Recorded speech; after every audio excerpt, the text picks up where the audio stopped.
거울을 보던 아내가 옆에 있는 남편에게 묻습니다. 여보, 나 요즘 살이 좀 찐 것 같지 않아? 아내의 갑작스러운 질문에 남편이 대수롭지 않는 듯 말합니다. 아니야, 전체적으로 보면 괜찮아. 이 말에 아내의 얼굴이 굳어지더니 전체적으로 괜찮다고? 그럼 부분적으로 문제 있다는 거야? 라고 따지듯 묻습니다. 이에 당황한 남편 손사래를 치며 아니, 내 말은 전체적으로 아주 보기 좋다는 뜻이지 라고 대꾸하자 아내가 또다시 말합니다. 그러니까 그 말이 예전보다 나아졌다는 거야? 아니면 이젠 포기하고 그냥 봐주만 하다는 거야? 이 짧은 부부의 대화, 말하는 사람의 의도와 듣는 사람의 해석이 어긋날 때 전혀 다른 결론에 도달할 수 있음을 보여줍니다. 그런데 이런 해석의 오류, 비단 어른들 사이의 대화에서만 일어나는 일이 아닙니다.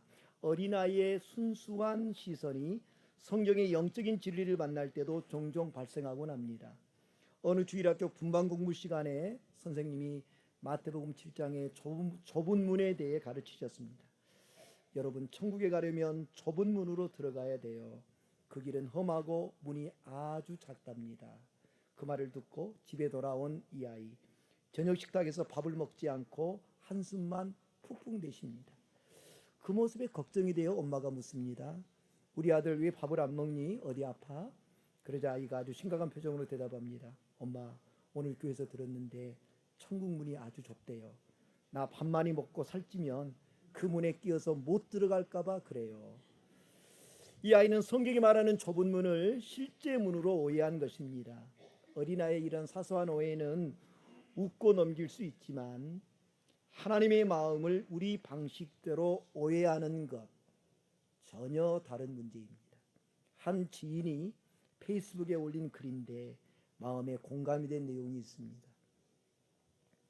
하나님이 나를 너무 사랑하심으로 나를 더욱더 주님의 형상을 닮게 하시기에 나의 모난 부분을 깎으실 때 하나님은 그것을 사랑이라 부르시지만 나는 그것을 고통이라 부릅니다. 하나님이 나를 너무 사랑하심으로 나를 하나님의 나라로 인도하시기에 낮은 마음과 넓은 마음을 갖게 하시려고 좁은 길로 인도하시는 것. 하나님은 그것을 은총이라 부르시지만 나는 그것을 시련이라 부릅니다. 사단이 나와 하나님의 관계를 질투하여 나를 하나님에게서 멀어지게 하기 위하여 나에게 물질의 부유함과 세상의 즐거움을 풍족히 불어넣어 주었을 때 하나님은 그것을 유혹이라 부르지만 나는 그것을 축복이라 부릅니다. 여러분, 이 글의 제목이 무엇일까요? 오해입니다. 오해. 하나님의 의도는 나를 다듬으시는 사랑인데 우리는 그것을 나를 괴롭히는 고통으로 오해합니다.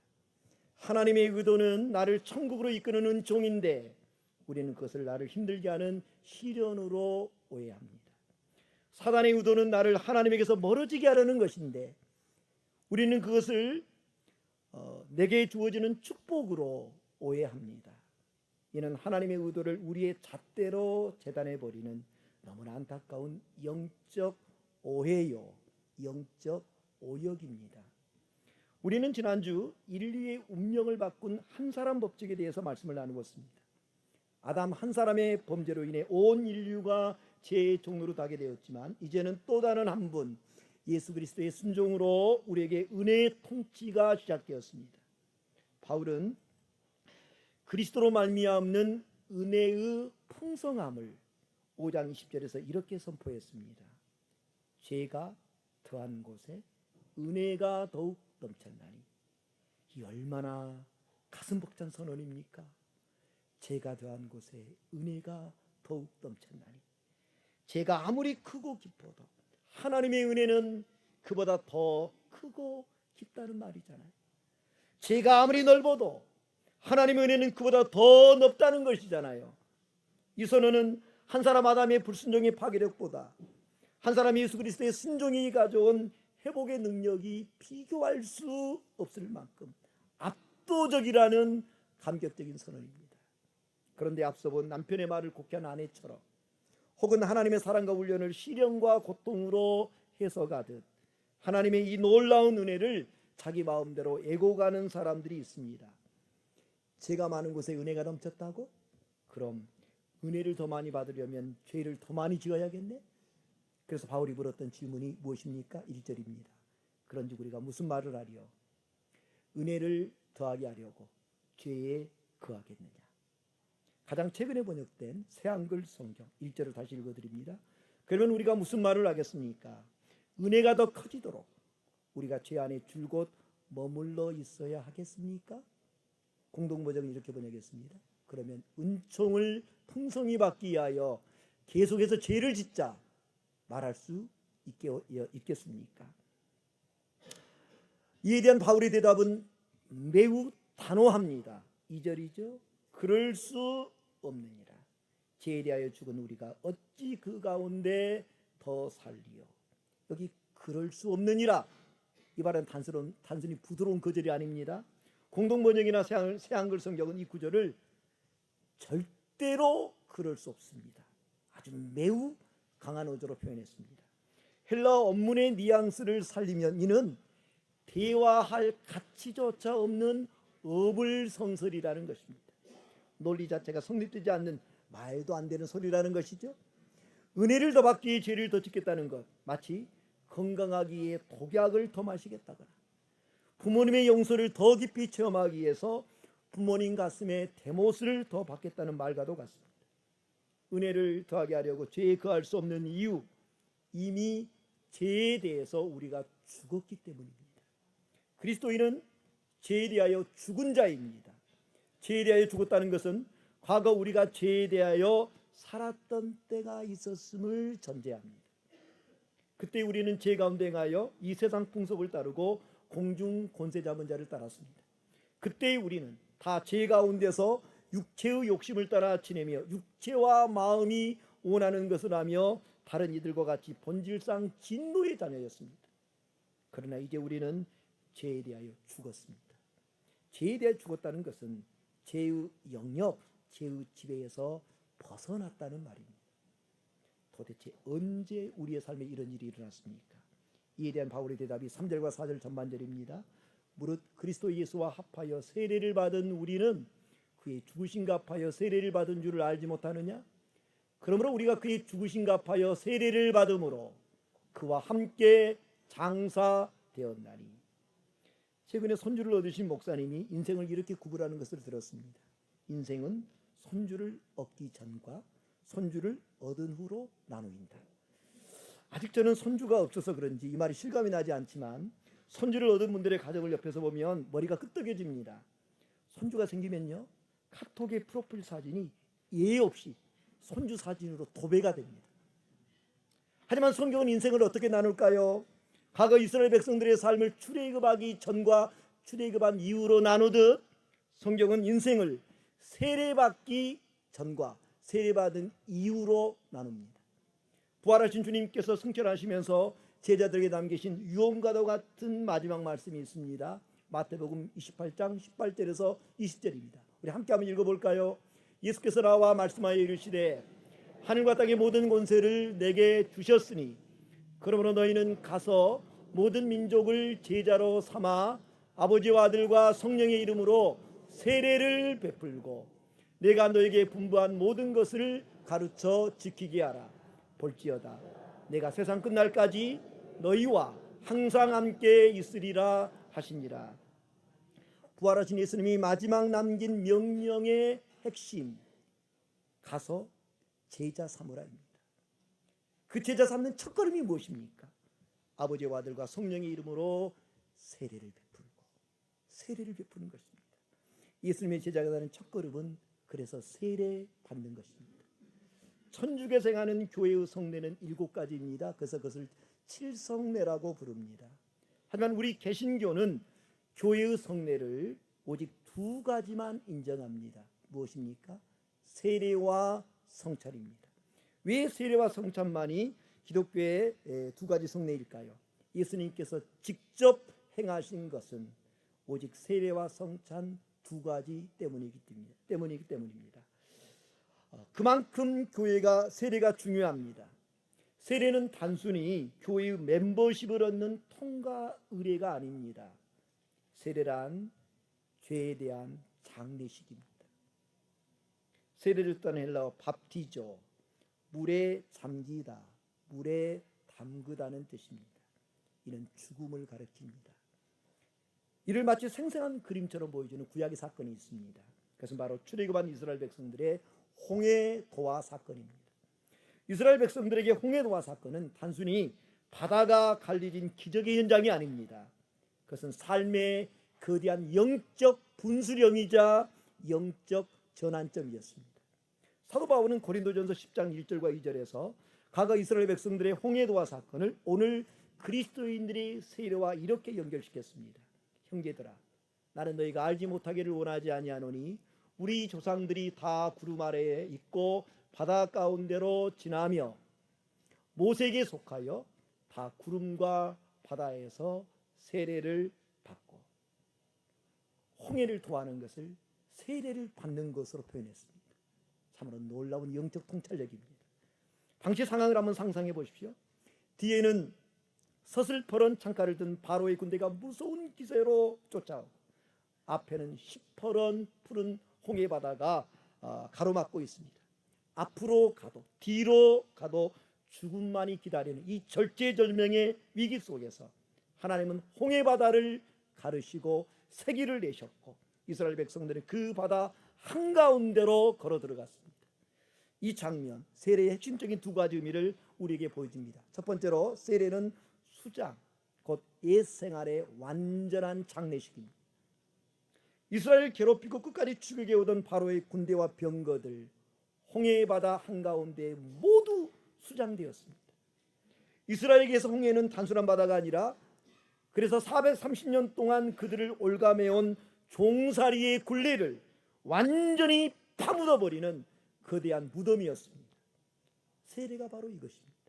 우리가 물속으로 들어갈 때 과거 우리를 지배하던 죄의 권세와 옛사람, 그 물속에 영원히 장사 지내는 것입니다. 두 번째 세례는 새 생명 가운데에 사는 삶입니다. 홍해를 건너기 전까지 이스라엘은 여전히 애굽의 영향력 아래 있었습니다. 마음만 먹으면 얼마든지 애굽으로 다시 돌아갈 수 있었습니다. 하지만 홍해를 건너고 물이 다시 합쳐진 순간 과거로 돌아가는 길은 영원히 차단되었습니다. 홍해의 저편으로 걸어나온 이스라엘 백성들은 전과 똑같은 얼굴, 전과 똑같은 차림새였죠. 하지만 그들의 신분은 완전히 달라졌습니다. 이제 이 세상 그 누구도, 그 어떤 권세도 그들을 다시 노예라고 부르며 쇠사슬을 채울 수 없었습니다. 홍해를 건너므로 과거 애굽의 모든 구속으로부터 완전히 단절되고 자유민으로서의 새로운 삶이 펼쳐졌습니다. 그 모습이 4절 후반절입니다. 이는 아버지의 영광으로 말미암아 그리스도를 죽은 자 가운데서 살리심과 같이 우리로 또한 새 생명 가운데서 행하게 하려 함이라.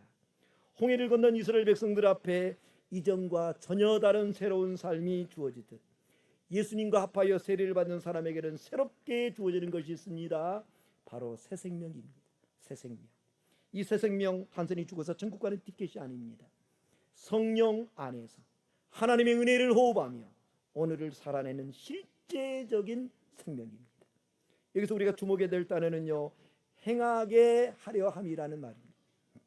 이 단어는 단순히 살아있는 생존하는 상태를 넘어 삶의 모든 영역에서 뚜렷한 목적과 방향을 가지고 살아가는 목적 지향적인 삶을 의미합니다.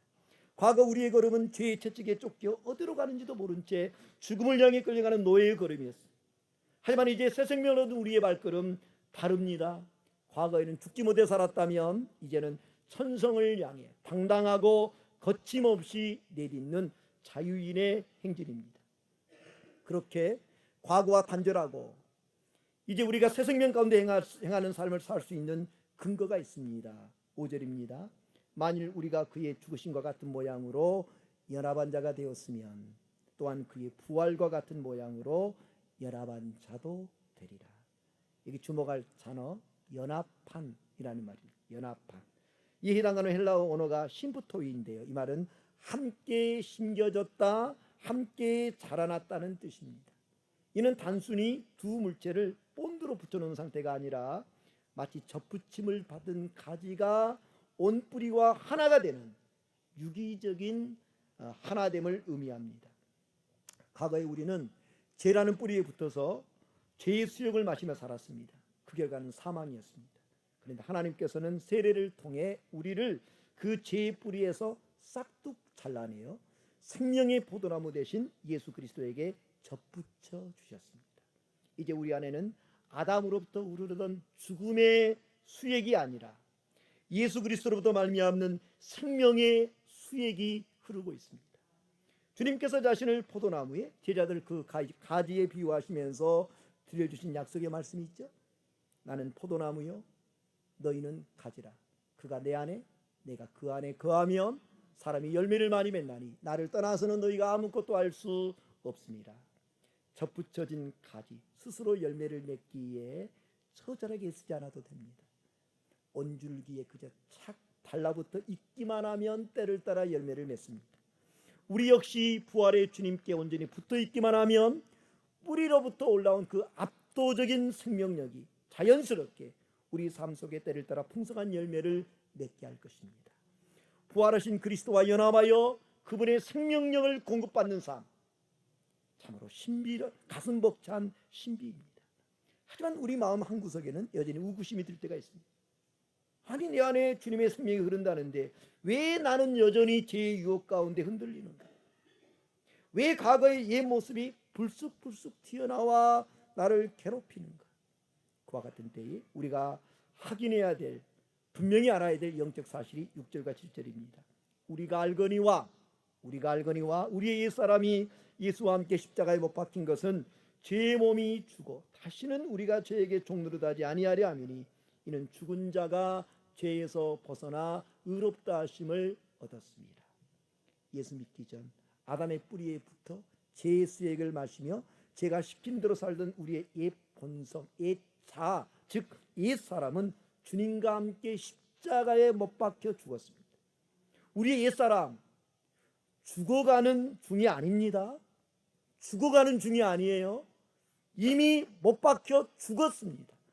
시제가 완료된 과거형입니다. 십자가는 그래서 교정시설이 아닙니다. 십자가는 사형 집행장입니다. 하나님은 우리의 옛자가 너무 부패해서 수선해서 쓸 수 없다는 것을 아셨습니다. 그래서 우리를 예수님과 함께 십자가에 못 박아 버리셨습니다. 우리가 세례를 통해 예수님의 죽으심과 연합할 때 우리의 옛사람에 대한 사형 집행은 이미 끝났습니다. 우리의 옛사람은 이미 장례식을 마친 시신과도 같습니다. 그런데 사단은 자꾸 우리에게 대고 속삭입니다. 내가 자유하다고? 너는 여전히 죄의 노예야. 그럴 때 내 느낌에 속지 말고 바울처럼 우리가 알거니와 라고 단어의 선을 그어야 합니다. 이미 퇴사하고 다른 회사로 옮겼는데 이 상사가 전화를 해서 과거로 야단을 치면 어떻게 하시겠습니까? 대꾸하지 않고 그냥 끊으시면 됩니다. 그 상사는 더 이상 아무런 권한이 없기 때문입니다. 사단이 죽은 옛사람의 허물을 들고 와서 우리가 여전히 자기 노예인 것처럼 주장할 때 그 목소리에 일절 반응하지 마십시오. 십자가에서 죄의 사슬은 이미 끊어졌습니다. 우리는 더 이상 죄에게 종노릇할 이유가 없는 그리스도 안에서 완전히 자유한 자들입니다. 바울은 죄와 허물로 얼룩진 과거에만 매이지 않았습니다. 장차 그리스도와 함께 누리게 될 미래를 향합니다. 8절입니다. 만일 우리가 그리스도와 함께 죽었으면 또한 그와 함께 살 줄을 믿노니. 앞서 6절에서 바울은 우리가 알거니와 라고 객관적이고 지성적인 확신을 강조했습니다. 그런데 8절 오면 단어가 바뀝니다. 무엇으로 바뀌었습니까? 바로 믿노니. 예수 그리스도의 십자가의 사건이 나를 위한 사건임을 깨닫는 알을 넘어 이를 자신의 삶의 동력으로 삼은 것입니다. 여기서 살 줄을 이라는 표현은요 미래형입니다.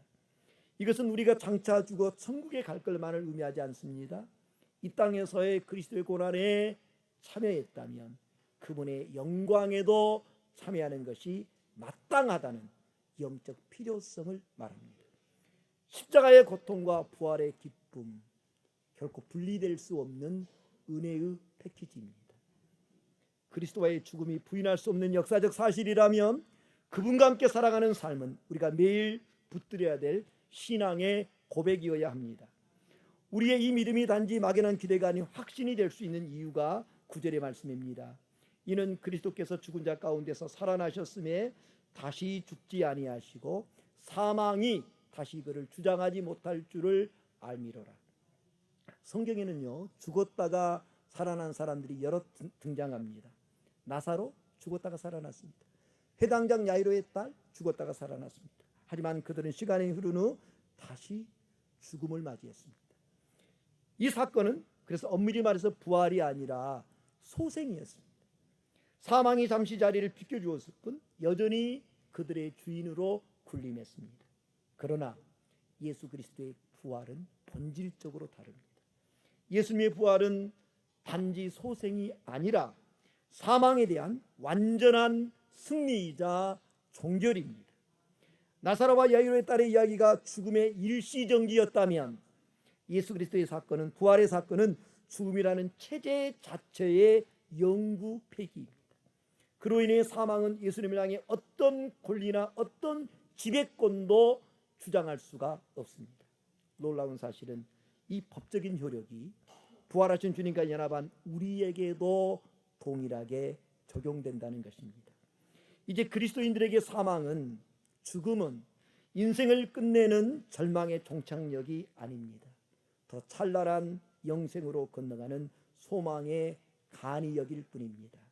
이 땅에 그리스도인의 남은 삶의 매일의 일상이 주와 함께 죽고 주와 함께 사는 부활의 연습이어야 되는 이유입니다. 그렇다면 사망이 다시는 주님을 주장하지 못하는 분명한 근거가 무엇일까요? 그 결정적인 이유가 10절에 나옵니다.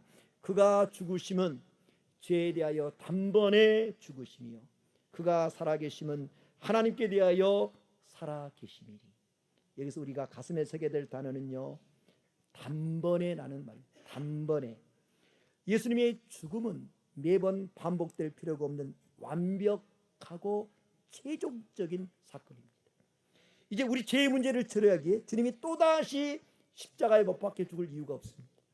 단 한 번의 순종으로 인류가 짊어진 모든 부채를 일시불로 완납하셨기 때문입니다.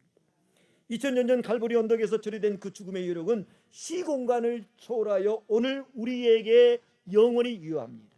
그러므로 이제 우리는 죄의 눈치를 보며 비굴하게 사는 인생이 아니라 하나님의 시선을 의식하며 당당하게 인생을 살아야 합니다. 그리스도께서 십자가 위에서 단번에 성취하신 그 위대한 사건이 2000년이라는 시간을 뚫고 오늘 나의 오늘이 되게 하게 하기 위해서는 영적 스위치가 있습니다. 바로 11절의 결단입니다. 이와 같이 너희 자신을 죄에 대하여는 죽은 자요 그리스도 예수 안에서 하나님께 대하여는 살아있는 자로 여길지어다. 이 11절은요, 문장의 구조가 명령형입니다. 명령형. 1절에 로마서 1장에서 6장까지 오는데 처음으로 등장하는 명령형입니다. 여길지어다. 아주 강력한 명령입니다.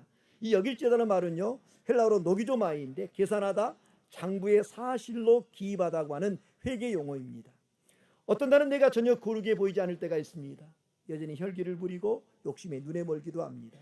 사단은 이를 놓치지 않고 우리를 정죄합니다. 그때 우리는 감정의 바다에 빠지지 말고 2000년 전 예수 그리스도의 십자가에서 이미 일어난 법적인 사실을 내 삶의 장부에 똑같은 사실로 적고 도장을 꽝 찍어야 합니다. 현대적으로 표현하면 죄의 계좌에다가 거래 종료, paid in full이라고 분명히 표시하는 것입니다. 그리고 이에 걸맞은 구체적인 삶이 12절입니다. 그러므로 너희는 죄가 너희 죽을 몸을 지배하지 못하게 하여 몸의 사욕에 순종하지 말고. 여기서 지배하다는 말은 단지 영향을 주는 수준이 아니라 왕이 보좌에 앉아 군림하는 것을 가리킵니다.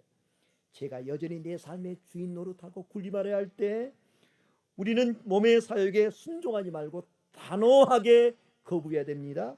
그리고 거기서 한 걸음 더 나아가, 자 12절에 뭐라고 그랬습니까? 13절입니다. 또한 너희 지체를 불의의 무기로 죄에 내주지 말며 오직 너희 자신을 죽은 자 가운데서 다시 살아난 자 같이 하나님께 드리며 너희 지체를 의의 무기로 하나님께 드리라. 13절에요. 아주 흥미로운 단어가 하나 나왔습니다. 무기라는 단어입니다. 무기. 바울은 우리의 몸을 중립적인 도구가 아니라 치열한 영적 전쟁터에서 사용되는 무기라고 부릅니다. 나의 입술이 누군가를 헐뜯고 비난하는 데 쓰인다면 그것은 제 손에 들린 살상무기가 되지만 절망에 빠진 자를 위로하고 하나님을 찬양하는 데 쓰인다면 그것은 하나님의 손에 들린 생명의 무기가 되지 않겠습니까? 그래서 바울은 명령합니다. 너희 지체를 죄에게 대여해 주지 말라고. 대신 죽음에서 살아난 자 같이 너희 지체를 하나님께 드리라고요. 그 이유가 마지막 14절에 나옵니다. 제가 너희를 주장하지 못하리니 이는 너희가 법 아래에 있지 아니하고 은혜 아래에 있습니다. 이게 너무나 중요한 구절이 있습니다. 한번 저를 따라서 해보시겠습니까? 이는 너희가 법 아래에 있지 아니하고 은혜 아래에 있습니다. 현재 세계 핸드폰의 두 강자인 삼성 갤럭시와 애플 아이폰의 차이, 겉모습에 있지 않습니다. 핸드폰을 작동하는 운영체제, 오퍼레이션 시스템, OS에 있습니다. 운영체제의 차이가 제품의 차이를 가져오는 것입니다. 우리의 영성생활도 마찬가지입니다. 삶의 운영체제가 무엇이냐에 따라 삶의 모습은요 완전히 달라지게 됩니다. 과거에 우리는 작은 실수 하나도 즉각적인 처벌과 정죄를 이루어지는 율법의 운영체제 아래 살았습니다. 하지만 예수 그리스도의 십자가의 죽음과 연합함으로 이제 우리는 은혜의 운영체제 아래 살게 되었습니다. 과거 우리를 고발하고 다시 죄가 우리를 고발하고 다시 주인 노릇 아래에도 은혜라는 거대한 보호막이 우리를 덮고 있습니다. 죄가 우리를 주장하지 못하는 이유, 우리가 완벽해서가 아닙니다. 우리를 붙들고 계신 예수 그리스도의 은혜가 완벽하기 때문입니다. 우리는 더 이상 죄의 노예가 아닙니다. 우리는 은혜의 통치를 받는 하나님의 거룩한 용사들입니다. 자신을 죄에 대해서는 철저하게 죽은 자요, 그리스도 예수 안에서 하나님께 대해서는 분명하게 살아있는 자로 여기십시오. 지체를 불의의 무기로 죄에게 내주지 말고 의의 무기로 하나님께 드리십시오. 바로 이것이 은혜의 운영체제 아래 주와 함께 죽고 주와 함께 사는 사람이 살아가는 법입니다. 마지막으로 오늘 본문 12절에서 14절의 말씀을 메시지 성경으로 읽어드립니다. 다시 말합니다. 이제 여러분의 삶의 길을 정할 때 죄에게는 단 한 표의 고난도 허용하지 말아야 합니다. 죄는 거들떠보지도 마십시오. 그런 옛 방식의 삶이라면 잔심부름도 거절하십시오. 대신 여러분은 온 마음을 다하고 온 시간을 들여 하나님의 길에 헌신하십시오. 여러분은 죽은 자들 가운데서 일으켜진 사람임을 기억하십시오. 이제 여러분은 죄가 시키는 대로 살 수 없습니다. 여러분은 더 이상 옛 폭군의 지배 아래 있지 않기 때문입니다. 이제 여러분은 하나님의 자유 가운데 살고 있습니다. 기도하겠습니다.